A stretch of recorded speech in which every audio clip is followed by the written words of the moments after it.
वहीं बीजेपी की 5वीं लिस्ट में पश्चिम बंगाल की 19 सीटों पर प्रत्याशियों के नाम का ऐलान कर दिया गया है। अब इसमें बीजेपी ने अपने एक फैसले से टीएमसी की बहुत मुश्किलें बढ़ा दी हैं। बीजेपी की केंद्रीय चुनाव समिति ने संदेश खाली मामले की पीड़ित रेखा पात्रा को लोकसभा का टिकट देकर पश्चिम बंगाल की सियासत में खलबली मचा दी है। संदेश खाली मामले में यौन उत्पीड़न का केस दर्ज कराने वाली रेखा पात्रा को बीजेपी ने बसिरहाट से चुनावी मैदान में उतारा। पश्चिम बंगाल के चुनाव में इस बार संदेश खाली में महिलाओं के साथ हुई दरिंदगी सबसे बड़ा मुद्दा है। ऐसे में बीजेपी ने रेखा पात्रा को टिकट देकर टीएमसी के सामने एक बहुत बड़ी चुनौती पेश कर दी है। रेखा पात्रा ने बीजेपी से टिकट मिलने पर खुशी जाहिर की है।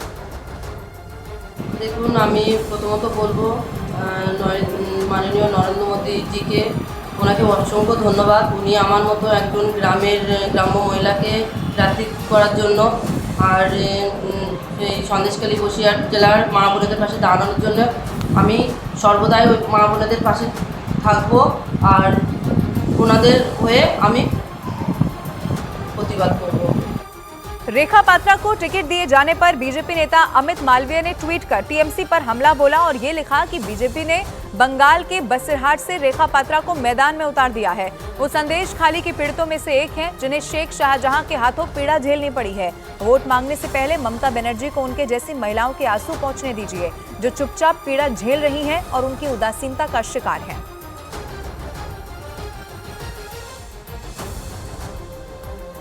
वहीं बैरकपुर से अर्जुन सिंह को टिकट दे दिया गया है, जिन्होंने टीएमसी से टिकट नहीं मिलने पर पार्टी छोड़ दी थी और भारतीय जनता पार्टी का दामन थाम लिया था। अर्जुन सिंह को टिकट मिलते के ऐलान के बाद ही बैरकपुर में अर्जुन सिंह के समर्थकों ने जबरदस्त उत्साह के साथ जश्न मनाया है। वो जश्न मनाती हुई कार्यकर्ताओं की तस्वीरें जो सामने आई वो भी आपकी टीवी स्क्रीन पर 5वीं लिस्ट जारी हुई और अर्जुन सिंह को बैरकपुर से यहाँ टिकट मिल चुका है। टीएमसी से नाराज थे और इसीलिए टीएमसी का दामन छोड़ दिया। पार्टी ने नॉमिनेट किया है, चुनाव लड़ेंगे। जनता का समर्थन है, जनता का सपोर्ट है। हमारे देश के प्रधानमंत्री, हमारे दल के नेता नरेंद्र मोदी जी का आशीर्वाद मिला, अमित शाह जी का आशीर्वाद मिला, नड्डा जी का जेपी नड्डा जी का आशीर्वाद मिला, बंगाल बीजेपी का आशीर्वाद मिला। पूर्ण रूप से ये लड़ाई हम लोग लड़ेंगे और जीतेंगे। करप्शन से लेकर नौकरी चोरी से लेकर संदेश खाली से लेकर सीएए का मुद्दा, हर मुद्दा छाया रहेगा।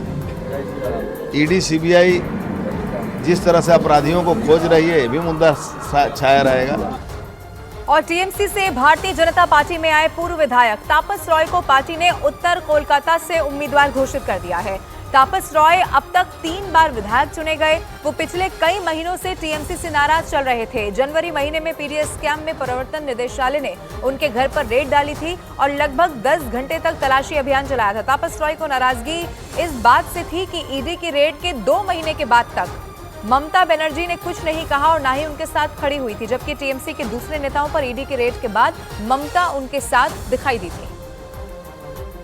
वहीं मेदिनीपुर से अपनी उम्मीदवारी पर बीजेपी नेता अग्निमित्रा पॉल ने ये कहा है कि उनके लिए बड़े सौभाग्य की बात है। उन्होंने अपनी पार्टी को धन्यवाद दिया और ये कहा कि बंगाल में बीजेपी की लड़ाई ममता बनर्जी के खिलाफ है। वहां बीजेपी संदेश खाली की पीड़ितों के लिए लड़ने वाली है।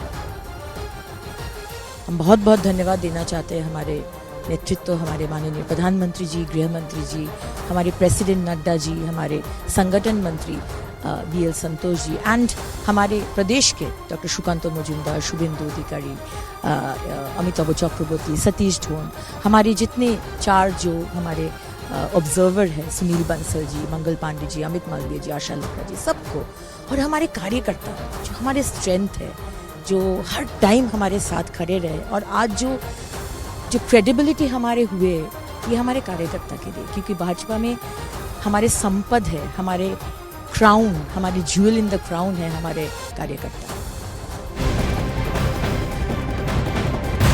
और इस वक्त एक बड़ी खबर आपको बता दें, दिल्ली के मुख्यमंत्री अरविंद केजरीवाल से ईडी की टीम आज यानी कि होली के दिन भी पूछताछ करने वाली है। सूत्रों के हवाले से बड़ी खबर है, आज भी केजरीवाल से ईडी की टीम पूछताछ करने वाली है और सिर्फ केजरीवाल ही नहीं है बल्कि मनीष सिसोदिया और संजय सिंह से भी ईडी आज पूछताछ करेगी। आपको बताते चले कि अरविंद केजरीवाल 28 मार्च तक के लिए ईडी की कस्टडी में ही रहने वाले हैं। उन्हें शराब घोटाले के आरोप में ईडी ने गिरफ्तार किया था और जिसके बाद से ही दिल्ली की राउज एवेन्यू कोर्ट ने उन्हें 6 दिन की ईडी रिमांड में भेज दिया था। आज होली का दिन है, त्योहार का मौका है, लेकिन अरविंद केजरीवाल से आज भी पूछताछ होने वाली है। और ईडी आज भी कई सारे ऐसे सवाल हैं जो उनसे पूछने वाली है। दिल्ली शराब घोटाले से जुड़ी हुई एक और ब्रेकिंग न्यूज जान लीजिए। ईडी ने पूछताछ में केजरीवाल से उनके पुराने फोन के बारे में जानकारी मांगी है। सूत्रों के हवाले से खबर ये मिल रही है कि केजरीवाल का एक फोन गायब है और ये वही फोन है जो घोटाले के वक्त केजरीवाल के पास मौजूद था, जो अब गायब है। ईडी ने जब केजरीवाल से फोन के बारे में सवाल किया तो उन्होंने ये कहा कि उन्हें पता ही नहीं कि फोन कहां चला गया। अब केजरीवाल से इस फोन के बारे में जानकारी और जुटाई जा रही है, क्योंकि कई सारे ऐसे सबूत हो सकेंगे जो इसी फोन के जरिए हाथ लग सकते हैं, लेकिन अभी तक वो फोन गायब है। आज मैं आपको बता दूं कि होली का मौका है, लेकिन आज भी अरविंद केजरीवाल से पूछताछ होने जा रही है। इस फोन के बारे में डिटेल खंगाली जाएगी, जिससे कि कई सारा ऐसा डेटा होगा जो रिकवर किया जा सके।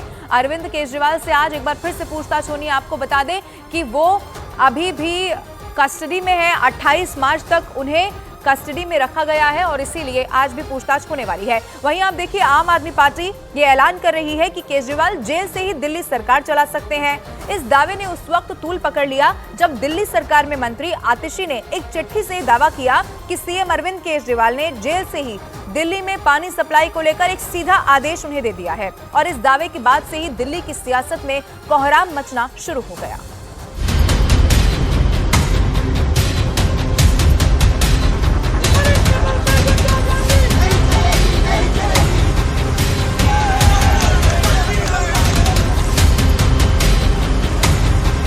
आपका भाई, आपका बेटा लोहे का बना है।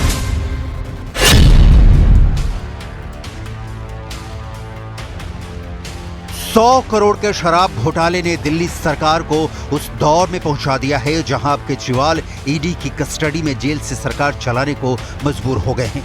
आप इन 3 तस्वीरों से समझिए इस वक्त दिल्ली में चल क्या रहा है।